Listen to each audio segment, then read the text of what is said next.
이번 사연은 결혼 3년차 30대 중반 여성분께서 보내주셨습니다. 어렸을 때부터 집이 가난해서 이른 나이에 개인 사업을 시작하였고, 그래서 많은 연애를 하지 못한 채로 결혼을 했다고 합니다. 누구와도 공감을 하지 못하는 현실에 지쳐가는 상황이라네요. 무슨 일이 있었는지 지금 바로 알아보겠습니다. 안녕하세요. 서울에서 장사를 하고 있는 결혼 3년차 30대 여자입니다. 남편의 나이는 34살이며 회사를 다니고 있습니다. 저희 집은 어렸을 때부터 너무 가난했기에 고등학교 때부터 공부보다는 알바를 시작했습니다. 그냥 남들처럼 살아가기 위해 열심히 일했던 것 같아요. 연애를 하고 싶다는 감정보다는 하루하루 살아가야지라고 생각했어요. 그래서 지금의 남편을 만나기 전에는 연애를 많이 해보지 못했습니다. 그냥 일, 집 하며 나의 집을 사는 게 소원이었어요. 남편은 장사를 하다가 우연히 온 손님으로 알게 되었어요. 밝은 모습과 항상 웃는 모습이 부럽고 행복해 보였습니다. 나와 다른 모습에 반했습니다. 그렇게 남편과 연애를 하다가 결혼을 하게 되었습니다. 제가 고등학교 때부터 아르바이트와 일을 해서 그런지 사업에는 소질이 있었습니다. 사실 소질이라기보다는 자는 시간, 쉬는 시간 갈아가면서 일하고 있어요. 수입은 월 1,000 이상은 벌고 있었고 잘 되는 달에는 2,000 가까이 들어옵니다. 대신 일을 엄청 빡세게 합니다. 아침 8시에 출근해서 새벽 2시까지 일합니다. 퇴근해서 일 정리하다 보면 하루에 4시간 정도 자는 것 같아요. 쉬는 날은 딱히 없고 은행이나 관공서 업무 보는 날에 1시간 정도 쉬는 것 같아요. 평생을 일만 하다 보니 이렇게 일하는 게 몸에 적응이 되었어요. 남편은 회사원이었지만 제가 아기를 가지고 산후조리원에 있을 때 퇴사했습니다.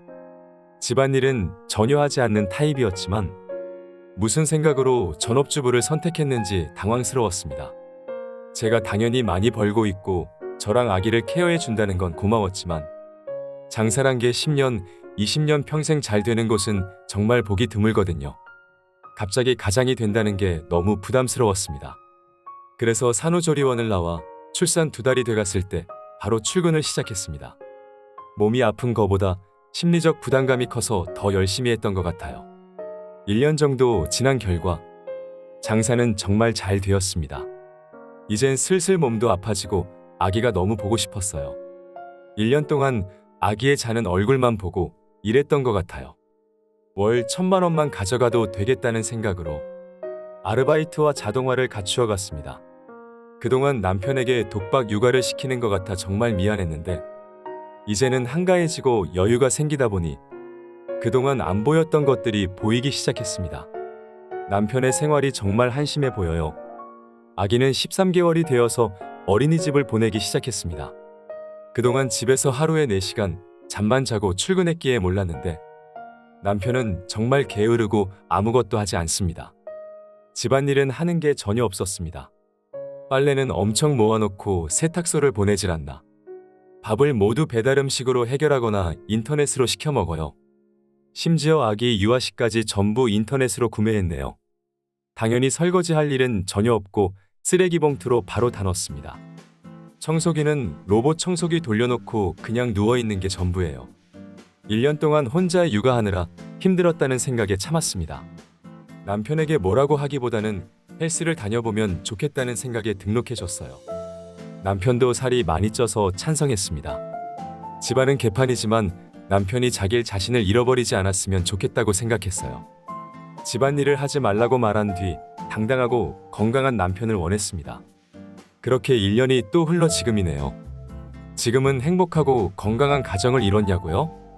아니요, 남편은 헬스장은 쳐다보지도 않았고요. 자신을 찾으라고 1년 동안 시간을 줬는데 지금은 땅바닥과 붙어 있네요. 매미처럼 땅바닥에 딱 붙어서 폰 게임만 합니다. 그동안 저는 몸을 어느 정도 회복하고 다시 출근을 시작했습니다. 하루하루가 힘들었어요. 혹시라도 돈을 못 벌어올까봐 불안해하면서 열심히 출근했고요. 집에 들어와서 매일 냉동 음식 먹으며 누워있는 남편을 쳐다보면 눈물이 났습니다. 1년이 어떻게 흐른지도 모르겠고 남편이랑 싸울 시간에 쉬자는 생각이었어요. 남편이 다시 회사를 다니는 것까지는 바라지도 않습니다. 그냥 운동을 하든 나가서 사람들을 만나든 의미 있는 행동을 했으면 좋겠어요. 저렇게 자기 자신조차 잃어버리다가 혹시라도 제 가게가 망해버리면, 아니면 제가 아파서 쓰러지기라도 하면 우리 가족이 망가질까봐 두려워요. 그리고 아기가 너무 걱정됩니다. 이제 2살이에요. 남편은 누워만 있는데 아기한테 아무것도 안 가르쳐 주는 것 같아요. 그냥 울면 안아주거나 장난감 같은 거 쥐어주는 게 다인 것 같아요. 특히 먹을 거는 잘 주고 있는지 걱정이에요. 요즘은 이유식 같은 것도 잘 나와서 다행이지만 거의 분유를 자주 먹이는 것 같아요. 남들이 하는 놀이, 음식 같은 걸 배우지 않아서 걱정이 너무 크네요. 성장 발육도 떨어지고 사회성이 없는 아이로 자랄까봐 걱정입니다. 남편은 지금 생각이란 걸 하고 있을까요? 저와 아기를 사랑하고 있는 건 맞겠죠? 잠깐 힘들어서 저런 거라 생각은 하는데 너무 외롭고 힘드네요. 너무 아무것도 안 하는 남편을 보면 남편의 시간만 멈춰 있는 것 같아요. 그래서 큰 마음 먹었습니다. 마지막이라는 생각으로 남편에게 차를 사줬어요. 아기 어린이집도 등 하원해야 하고 저의 출퇴근을 부탁하려고 이야기했습니다. 남편의 눈이 반짝이면서 외제차를 원하더군요. 그것도 벤츠 신형 SUV를 원했습니다. 저는 남편이 이렇게 활력 돋는 모습을 본 지가 오래되었고 다시 열심히 시작하는 계기가 되지 않을까 생각해서 큰맘 먹고 사줬습니다. 저도 일만 열심히 하는 것보다는 가족과의 시간을 늘리기로 했어요. 일주일에 한 번은 쉬는 날을 꼭 만들어 가족과 여행 가거나 키즈 카페를 갑니다. 남편이 피곤해하면 혼자만의 시간을 주고 아기와 단둘이 키즈 카페를 가요. 제가 할 수 있는 모든 방면으로 최선을 다해봤어요. 하지만 남편의 귀찮음을 이길 방법이 안 보입니다. 아기 등 하원도 제대로 안 시키고 지각을 하는 경우가 많아졌고요. 저를 출퇴근 시켜준다는 남편은 슬슬 귀찮아하면서 택시를 타고 오라고 해요. 택시를 타고 집까지 4,000원 정도면 되기에 기름값이랑 노동비가 더 든다고 하네요. 정말 어이가 없는 건 노동비가 왜 들어가죠? 집에서 노는 사람이. 인내심의 한계가 점점 다가오기 시작했습니다. 그러다가 남편의 친구들과 1박 2일 펜션으로 부부 모임이 생겼습니다. 아기를 낳고 2년 만에 여행이라 정말 신났어요. 바깥 공기도 쐬고 분위기 좋은 펜션에서 고기를 구워 먹으며 술 한잔하는데 남편은 친구들 앞에서 차 자랑으로 시작하다가 백수인 걸 자랑하더라고요. 용돈을 받고 전업주부로 산다면서 얼마나 바쁜지 아냐고 자랑을 하는데 은근슬쩍 저를 육아를 일도 안 하고 집안에 무신경한 사람이라고 이야기하더라고요. 저는 충격이었습니다. 모든 게 가족이 중심이고 행복하기 위해서 열심히 살았는데 남편 입에서 그런 소리가 나올 줄은 몰랐어요. 남편도 친구들 앞이니까 집에 돌아가서 한마디 했습니다. 지금이라도 돌봄 육아를 신청하거나 육아 도우미를 쓰자. 요즘 돌봄 육아도 나라에서 지원이 되고 가사랑 육아 모두 도와주신대. 여보 혼자 육아하느라 힘드니까 우리도 사람 구하자. 지금 사람 쓸 테니까 나가서 일하라는 거야? 하고 싶은 말 있으면 돌리지 말고 똑바로 이야기해봐. 내가 집안일 안 하고 노는 사람처럼 보여? 남편은 오히려 화를 내더라고요. 아기가 부모 밑에서 자라야지. 다른 사람 손 타서 어떻게 키워? 정부 지원 받더라도 그거 다 돈인데. 애 키워가면서 한 푼이라도 아껴야지. 더 이상 방관하면 안 될 것 같았습니다. 남편은 이미 나약해졌고 지금의 사태를 잘 모르는 것 같았어요. 바로잡고 싶었습니다. 자기야, 지금 한 달에 생활비가 얼마인지 알아? 300이야. 자기 용돈이랑 차할부금까지 포함하면 700까지 나와. 육아 돌봄 서비스랑 나라 지원받으면 100만 원도 안 들어. 가계부는 쓰고 있어. 뭐라고 하고 있는 게 아니야. 어린이집에서 아기 발달에 걱정된다고 선생님이 전화 왔어. 자기를 원망하진 않지만 자신을 돌아봐야 할 때이지 않을까? 남편은 아니라고 이야기하다가 카드 내역까지 보내줬어요. 음식은 전부 배달 시켜 먹고 인터넷 쇼핑은 VIP입니다. 그리고 그놈의 골프는 뭐 그렇게 자주 가는지.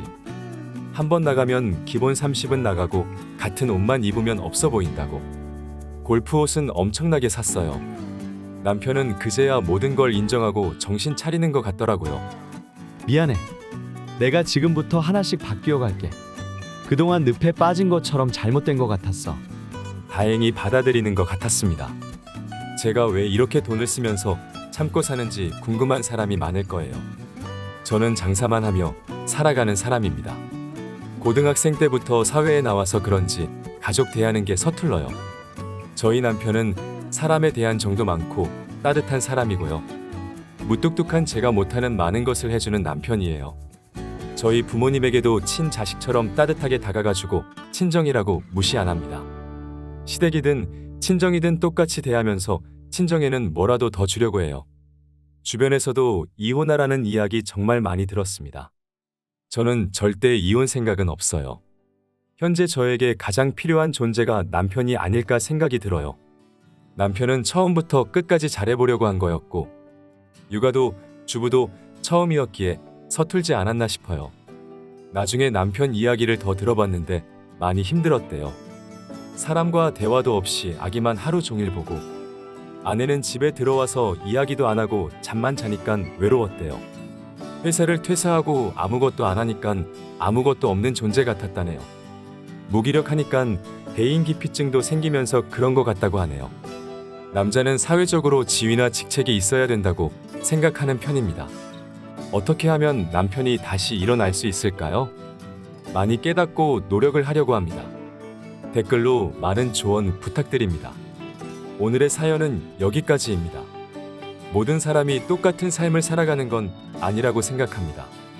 각자 잘할 수 있는 것도 모두 다른 것처럼 남편분을 믿어주고 응원하는 사연자분의 마음은 정말 따뜻하고 부럽네요.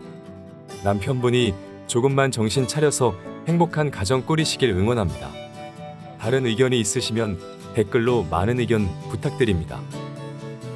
오늘의 사연은 여기까지입니다. 사연에 관한 다양한 댓글 남겨주세요. 그리고 신청하실 사연이 있으시다면 아래에 메일 주소로 보내주시면 사연 제작을 도와드립니다.